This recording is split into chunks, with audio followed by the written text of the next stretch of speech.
So what we got here is one of our Haltech systems. This is going to go actually in the orange car, in the Bean. And I wanted to bring up all of this stuff, show you guys how it comes. I get a lot of people that say, well, what do I get? When I'm ordering something, how is it going to come?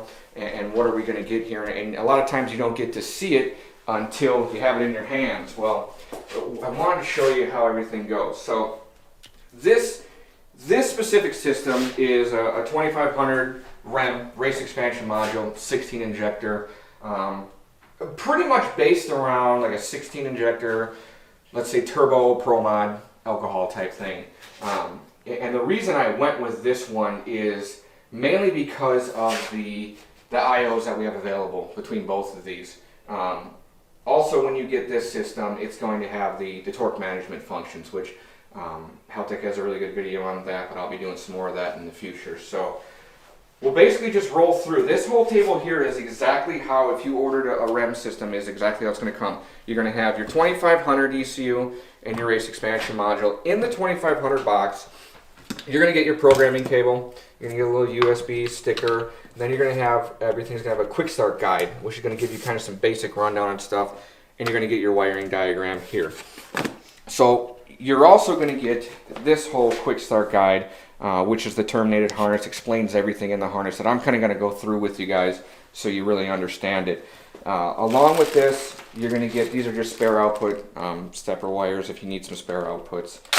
And then what's really nice is any system you get is going to come with whatever plugs and pins you need to match the connectors that are on the harness.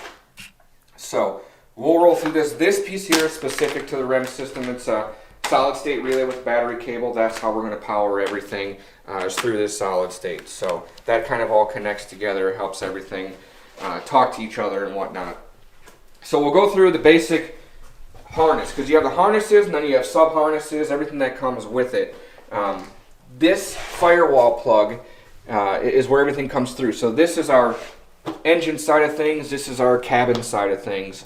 So of course we've got our ECU plugs, and then you can see everything's really nice and labeled ECU A and B, and then you have your REM A and REM B. Then you've also got your CAN plug here. The CAN system is to do things like the dash, which I've got one over here, we'll explain that, along with wideband, EGT, and then not in this case, but if you were to have, say, just 2500 or a VMS, you can add expander boxes to give us more IOs. So that's what the CAN system is going to be for. I'm just going to kind of roll through this real quick. What you got here, this is the first thing that is in the cabin harness, and it's going to run back, and you'll see it's drive shaft sensor. So ECU SPI 1, that's where it actually is terminated in the ECU harness itself. Now you'll notice it's split. We've got two 3-pins, one Deutsch DTM 3-pin, and then just a Molex 3-pin. The reason we have this one is because race pack is probably the most common drive shaft sensor. This will plug right into that, or if you have your own drive shaft sensor, you can just plug right into here. Now keep in mind, anything that's labeled, terminated, whatever, just because it says it, just because this says drive shaft sensor, doesn't mean we have to use it for that. We can repurpose it for whatever we want. This is just laid out for kind of an ease of everything. The biggest thing that I hear is no one really likes wiring. You know, so people that don't care, they'll put this in, they'll plug it in, they'll tie the wires up. We know that it's terminated correctly, we know that everything's done right, so it's really easy for them, for the people that really don't enjoy the wiring side of things. The next thing we're going to see in the cabin harness here is really just a spare pressure sensor. So spare pressure, ECU AVI2. This, again, being that it says spare pressure, in this car we're going to probably use this as a bottle pressure sensor. You can use it for whatever you want. You can put a switch on this. You can put any other sensor you want. It's not limited to only a pressure sensor. We're going to skip these for just a second. I want to go through this. This is kind of our main connections. So this is going to be the kind of the flying lead portion of this harness, and you're going to see everything is labeled. So we have ECU AVI1. Now an AVI is what's called an analog voltage input. So that's going to be your 0 to 5 volt sensors. That's going to be, you can put a switch on here. You can't bring any frequencies and stuff into here. So you can't bring a drive shaft sensor into an AVI. That would be an SPI or DPI in other systems. Then you can see we have spare outputs. One specifically is labeled shifter. So we can use that as a shifter output to trigger an air shifter. We'll just kind of run through it. This one, again, being designed kind of as a turbo car, we have a bump creep input, which is SPI 3. Again, you could repurpose that if you want. Here we have our trans brake relay. So this is going to go to your solid state. I use the NOS 15620 relays, and this will go to your small wire. What's really cool about it is I think it's actually the same color, so it's pretty simple to put that in. Then you just got switched power. You got 5-volt sensor supply, which is going to supply our sensors with whatever they need. Signal ground.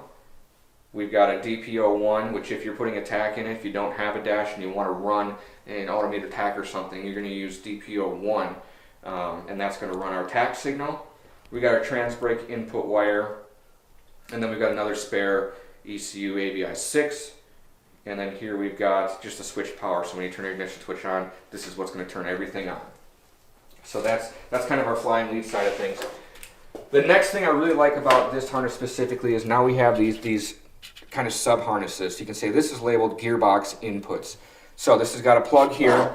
If we go back here, this would be the gearbox input sub harness, and you can see that it's also labeled that same way. It's going to plug right into here. You're going to run everything out to your sensors, and this is all pre-terminated already for gearbox line pressure, so trans main line. You've got converter pressure, which everyone looks at. Well, not everybody, but a lot of people look at, so they want to see what converter pressure is doing. And then we've got gearbox temp, so trans temp also. Again, you can repurpose these for whatever you want, but it's nice and laid out. This is kind of the most basic stuff that a car like this is going to want to see. The next thing we got is shock inputs. So we've got a shock sensor harness here. So same thing. We've got plug is going to plug in here. We're going to go into our shock inputs, and then we're going to run these out to each shock. And you can see each one of them is also labeled. I won't go through all of them, but you can see front right shock and then AVI that it's actually pinned to. Same thing if you're not going to use 4 shock sensors, say you're just going to use 2, which is probably what we're going to do in the orange car. We're going to repurpose a couple of these wires to do something else. And all you have to do is go into the software and change what you're having them do. And that'll be a later video that we'll do, kind of going through stuff. And again, if you guys have questions regarding what you're getting here, installs, or you want to see something in a later video, just let me know. So that's that one. The last one here says spare REM inputs. So basically this is going to be something we're going to make our own harness up with. And you're going to see in this connector kit, you've got a spare REM plug that comes with it. It tells you what each pin is, so you can see everything that's on there. This is probably going to go to some rotary knobs, things like that, which I'll get to on kind of the accessory side of things. But that covers kind of the sub harnesses on that stuff. The next thing you're going to see is you're going to see a big 12 pin here labeled ignition. So this system is designed, we can run individual coils with it, no problem, or you can run, if you don't run individual coils, here's a common thing that people don't understand. If we don't run individual coils, we have to have some, if we're going to run a distributor and a coil, we have to have a spark box essentially. So the easiest thing I relate it to is when you buy a power grid system, you're getting the black box, you're getting the red box. The red box is your controller. This is going to be our controller. So we still need, let's say we wanted to set up a distributor and a coil. You could do something as simple as just get a grid black box, and we're going to wire this into that so it fires everything and controls everything how it needs to. Or we'll use we'll use ice ignition. They have a grid product also, and all we need to do is basically fire the coil. So if you're going to do it that way, and in fact this one is set up, you're going to see that you're just going to have one wire coming off of this. That's just going to be when we set up the software, that's going to give our ignition signal to our ignition box. Now in this case, a lot of guys with the turbo ProMag kind of stuff, they're going to run a ProMag, so you'll see that's actually labeled as ProMag. So that's how that one would work. And I'm going to get to the next side of this later, but this is also set up to basically plug and play our IGN-1A coil harness, and I'll go over that in just a bit. It makes it really nice and simple that you can unplug that and do everything. Furthermore, if you need to test something, you don't have a way to disable the ignition system or whatnot, and you can't get to your coils because some people will mount them where they're up underneath, we can go ahead and just disconnect this plug and it shuts the whole ignition system down. So that pretty much covers the whole cabin side of the harness. We're going to kind of roll through after the firewall plug. Now this one runs through kind of the firewall plug. Obviously you can see it's removable because if we were running a Pro Mag, this would run out to that.